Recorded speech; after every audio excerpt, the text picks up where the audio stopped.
चलिए आज हम स्टार्ट करते हैं माइक्रोसॉफ्ट एक्सेल। सबसे पहले मैं उसके बारे में एक इंट्रो दे देता हूँ माइक्रोसॉफ्ट ऑफिस एक्सेल के बारे में। जैसा कि हम जानते हैं कि माइक्रोसॉफ्ट ऑफिस एक्सेल 2021 के बारे में हम बात करने जा रहे हैं। ये हमारा वर्जन है। जैसे माइक्रोसॉफ्ट ऑफिस के जो वर्जन आए हैं 1997, 2000, 2003, 2007, 2010, 2013, 2015, 2019, 2021, ये लेटेस्ट वर्जन है हमारे पास। उसके बारे में हम बात करेंगे। है क्या? It is spreadsheet program या software. It is spreadsheet software which is used to create and maintain report, ठीक है ना। किसी भी तरीका के आप रिपोर्ट इसमें क्रिएट भी कर सकते हैं, उसको मेंटेन कर सकते हैं, अपडेट कर सकते हैं, ठीक है ना। सबसे पहले अगर आप बिगनर हैं तो आपके मन में यही क्वेश्चन आएगा कि हम इसे ओपन कैसे करें। तो हम इस क्वेश्चन को अटेंड करेंगे कि हाउ टू ओपन, इसे हम ओपन कैसे करें। तो हमारे पास दो तरीका है। पहला तो है कि आप स्टार्ट पे चले जाएंगे और फिर वहाँ पे ऑल प्रोग्राम्स या ऐप नाम से मिलेगा। आप ऐप्स या प्रोग्राम में जाइए और वहाँ पे देखिएगा, आपको मिलेगा माइक्रोसॉफ्ट ऑफिस एक्सेल 2007 या तो सिर्फ लिखा होगा एक्सेल। उस पर जाके आप क्या कर दीजिएगा, क्लिक कर दीजिएगा और ये ओपन हो जाएगा। जैसे एग्जांपल के तौर पे ये हमारा स्टार्ट बटन है, यहाँ पे मैं क्लिक करता हूँ। एग्जांपल के तौर पे आप देख लीजिए, ये हमारा स्टार्ट बटन है। ये इस पर हमने गया, हम क्लिक किए यहाँ पे, इसलिए हमारा ऑल प्रोग्राम ओपन हो गया। मैं इसको स्क्रॉल करता हूँ, यहाँ पे हमें एक्सेल देखने को मिलता है, तो हम लोग एक्सेल को क्या कर लेंगे, क्लिक करेंगे। तो इस तरीक़ा से हमारा एक्सेल ओपन हो जाएगा। ये हमारा एक्सेल ओपन हो गया। जैसे ही ओपन होता है तो बाय डिफ़ॉल्ट पूछता है कि आपको ब्लैंक शीट चाहिए या welcome to Excel formula tutorial. ये हमारा टेम्पलेट है। टेम्पलेट के बारे में हम लोग बाद में बात करेंगे। ब्लैंक वर्कबुक पे आप क्लिक कर दीजिएगा। इस तरीक़े से हमारा एक्सेल ओपन हो जाएगा। दूसरा तरीका ध्यान से देखिएगा, ये है। और दूसरा तरीका हमारे पास क्या है, जिसको हम बाय रन कमांड बोलेंगे। बाय रन कमांड के थ्रू हम ओपन करेंगे। इसके लिए आप विंडोज़ के साथ आर प्रेस कीजिएगा। एक रन बॉक्स ओपन होता है, पॉपअप बॉक्स, उसमें आपको लिखना होगा एक्सेल। और एक्सेल लिखने के बाद आप चाहें तो वहाँ पे ओके प्रेस कर दीजिए, एक बटन आता है, या तो एंटर की आप कीबोर्ड से प्रेस कर सकते हैं। जैसे एग्जांपल के तौर पे आप देख लीजिए, हमने क्या किया, विंडोज़ के साथ आर प्रेस किया तो ये हमारा run box, run popup box या विंडोज़ जो भी कह सकते हैं, ये ओपन हो चुका है। इसमें बस ओपन की जगह पे यहाँ पे हम लोग को लिखना है एक्सेल। जैसे मैं एक्सेल लिखकर एंटर करता हूँ तो इस तरीक़ा से एक्सेल फिर ओपन हो जाएगा। और ब्लैंक वर्कबुक पर मैं क्लिक कर दूंगा तो मेरा एक्सेल ओपन हो जाएगा, ठीक है। तो जैसे ही एक्सेल ओपन होता है तो हम बात करेंगे कि बाय डिफ़ॉल्ट नेम इसका क्या आता है, यानी पहले से इसका नाम क्या आता है। कभी कभी क्वेश्चन में पूछा जाता है या बेसिकली आप इंटरव्यू वगैरह में इसे आपको पता होना चाहिए कि बाय डिफ़ॉल्ट नेम क्या आता है। तो इसका बाय डिफ़ॉल्ट नेम बुक 1 आता है। और इसका एक्सटेंशन नेम क्या होता है आपको पता है कि हर फाइल का दो नाम होता है। एक तो जो सामने शो होता है हम लोग को, और एक एक्सटेंशन नेम, जिससे हमें पता चलता है उसकी प्रॉपर्टीज़ के बारे में, उसके फीचर्स के बारे में, और सिस्टम समझ पाता है कि इस फाइल को हमें कहाँ पे ओपन करना है और किस टाइप का फाइल है। वो एक्सटेंशन से ही पता चलता है। अगर बात करें इसके एक्सटेंशन के तो .xls ये जो एक्सटेंशन है वो 1997 से लेकर 2003 तक चला। अभी लेटेस्ट जो वर्जन चल रहा है वो है .xlsx। ये 2007 के वर्जन से लेकर लेटेस्ट वर्जन तक ये आया है, अभी ये चल रहा है, ठीक है ना। इस तरीक़ा से एक्सटेंशन नेम हमारा कंप्लीट हो गया। अब हम बात करते हैं आगे बढ़ते हुए कि इसके क्या कौन कौन से टूल्स हैं, या इसको बोलेंगे फीचर्स। क्या क्या फीचर्स हैं इसके अंदर। तो सबसे पहले हमको देखने को मिलेगा टाइटल बार, जहाँ पे हम लोग को क्या मिलेगा देखने को, विंडोज़ आर करके मैं एक्सेल ओपन कर देता हूँ। एक्सेल ओपन करने के बाद ब्लैंक वर्कबुक पे मैं क्लिक करूँगा। यहाँ पे देखिए ये बाय डिफ़ॉल्ट जो नाम से शो कर रहा है, यहाँ पे ये हमारा नाम शो कर रहा है बुक 1, और ये जहाँ पे शो कर रहा है बुक 1, इसी को हम लोग बोलते हैं टाइटल बार, ये हमारा क्या है, टाइटल बार है, जहाँ पे हम लोग ये शो हो रहा है बुक 1।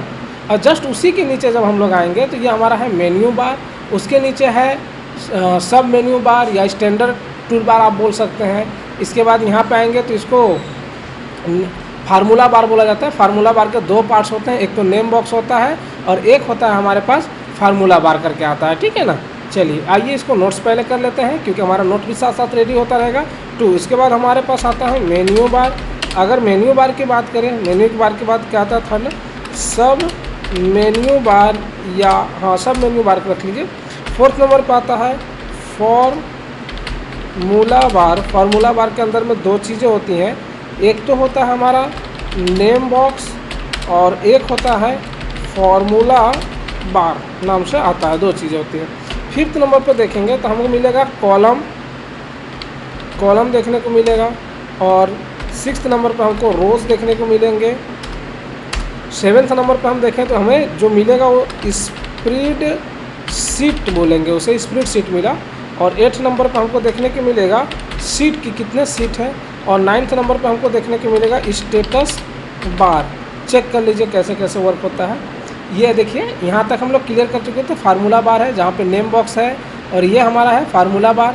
जस्ट उसी के नीचे आएंगे तो जहाँ ABCDE ये जो लिखा हुआ है, जो हेडिंग है, इसको हम लोग कॉलम बोलते हैं। 1 2 3 4 5 6 7, ये जो इस साइड का दिख रहा है वर्टिकल डेटा, वर्टिकल ये जो दिख रहा है, इसको हम लोग बोलते हैं रो। और ये जो हमारे बॉक्सेस छोटे छोटे बनकर आ रहे हैं, इसको हम लोग वर्कशीट बोलेंगे, यानी वर्किंग एरिया है। और इधर हमारा स्क्रॉल है, ये स्क्रॉल बार है दोनों, और इधर मिलेगा हमको सीट, 1 सीट 2 सीट 3 सीट, जितना भी आपका मेमोरी है कंप्यूटर में या जो भी है डेस्कटॉप, तो जितना मेमोरी रहेगा आप उतना सीट को आप क्या कर सकते हैं और ले सकते हैं। इसका कोई लिमिट नहीं होता है, आपके मेमोरी पर लिमिट है कि आपका मेमोरी कितना है।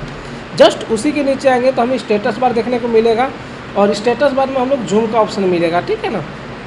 सीट को ज़्यादा से ज़्यादा जूम कितना कर सकते हैं, 400%, और कम से कम कितना कर सकते हैं, तो 10% कर सकते हैं। ओके, चेक कर लीजिए। सबसे नीचे आएंगे और हम बोलेंगे नीचे आने के बाद कि मैक्सिमम जूम साइज़ कितना है सीट का, तो हमें पता है कि 400% है। और अगर मिनिमम जूम की बात करें कितना है, तो वो है 10%। उसके बाद जब नीचे आएंगे तो ध्यान दीजिएगा, अब हम बात करेंगे कॉलम के बारे में। कॉलम के बारे में, कॉलम का अगर नोटेशन देखा जाए, यानी शो कैसे होता है नोटेशन, तो ABCDE इसी तरीक़ा से शो होता है, .XFD। चेक कर लीजिए। यहाँ पे एक्सेल में मेरा शीट ये ओपन है, यहाँ पे ध्यान दीजिए, इसको मैं 100% पे कर देता हूँ। ये देखिए ABCDEFGHIJK ऐसे शेप होता है। अगर लास्ट चेक करेंगे तो लास्ट हमारा आता है XFD, ये हमारा होता है कॉलम, ठीक है। तो कॉलम का जो नोटेशन होता है ABCD से होता है। अगर कोई पूछेगा कि फर्स्ट कॉलम कौन सा है, तो आप बता दीजिए A है। अगर कोई पूछता है कि लास्ट कॉलम कौन सा है, तो आप बोल सकते हैं कि XFD है। और अगर कोई पूछता है कि टोटल कॉलम कितने हैं, तो आप बता सकते हैं कि 16,384, यानी 16,384 है, 16,384 होते हैं। ओके, ये हमारा हो गया कॉलम के बारे में। अब हम बात करेंगे रो के बारे में। रोज़ का नोटेशन कैसे होता है वो ध्यान से देखिए। तो इसका 1 2 3 4 5 6 7 ... 10,48,576 10,48,576 होता है, ठीक है। अगर कहीं कोई पूछता है कि फर्स्ट रो कौन सा है, तो आप बता सकते हैं कि 1 है। और कोई पूछता है लास्ट, या इसी को हम बोल सकते हैं टोटल रो कितने हैं, लास्ट या टोटल रो दोनों सेम ही होंगे, 10,48,576 होते हैं। ओके, चेक कर लीजिए यहाँ पे, ये हमारा हो गया एक्सेल शीट। 1 2 3 4 5 6, कंट्रोल के साथ डाउन एरो जब प्रेस करेंगे तो हमारा देखिए 10,48,576 आ रहा है। आप चाहे तो जूम मैं कर देता हूँ इसको, ये देखिए 10,48,576 जो हमारे रो होते हैं वो होते हैं, ठीक है ना, 10,48,576। चलिए आगे चलते हैं। हमारे अब बात करेंगे हम सेल के बारे में। सेल क्या होता है? सेल कॉलम प्लस रो के इंटरसेक्शन से यानी उनके जो मिलने से बनता है, रो एंड कॉलम के इंटरसेक्शन से जो बनता है उसको सेल बोलते हैं। जैसे एग्जांपल के तौर पे ये हमारा है, ये हमारा देखिए सी कॉलम है और ये हमारा 6 रो है।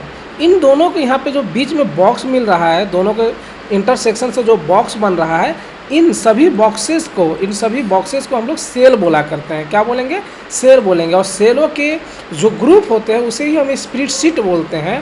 तो यहाँ पे आने के बाद हम चेक करेंगे कि इसका नोटेशन कैसे होता है। तो जैसे कि आपको पता है कि सबसे पहले हम लोग लिखते हैं इसमें कॉलम यानी ए, और उसका फिर लिखते हैं रो, जैसे 1 यानी A1। अगर हम यहाँ पे बात करेंगे तो इसका क्या नाम हो जाएगा? A1। और ये कहाँ पे इसका एड्रेस शो करता है? तो नेम बॉक्स में आप जब ध्यान से देखिएगा तो यहाँ पे शो करेगा नेम बॉक्स में A1। इसी तरीक़ा से ये है डी कॉलम के 10 रो। अगर D10, इस सेल का नाम होगा D10, पहले कॉलम का नाम फिर रो का नाम D10। इसी तरीक़ा से यहाँ पे जब मैं क्लिक कर रहा हूँ तो H20, इसका नाम हो जाएगा A5, इसका नाम हो जाएगा C3। ओके, चलिए तो नोटेशन हो गया A2, B1, B2 डॉट इसी तरीक़ा से एक्सटेंशन करते जाएंगे। XFD 10,48,576 इस तरीक़ा से हमारा टोटल सेल होते हैं। अगर कोई पूछता है कि फर्स्ट सेल कौन सा है तो आप बता सकते हैं A1 है। अगर कोई पूछ देता है कि लास्ट सेल कौन सा है तो आप बोलेंगे XFD 10,48,576 है। ओके, चलिए इस क्लास को हम यहाँ पे एंड करते हैं। नेक्स्ट क्लास में हम लोग इसे प्रैक्टिस के रूप में स्टार्ट करेंगे और बेसिक से लेकर एडवांस तक लेकर अपने एक्सेल के ये सीरीज़ को लेकर चलेंगे। आज ये छोटा सा क्लास है जो इसका इंट्रो है और साथ में साथ हमारा एक डॉक्यूमेंट भी हो जा रहा है। मैं इसे आपको लिंक के थ्रू शेयर कर दूंगा।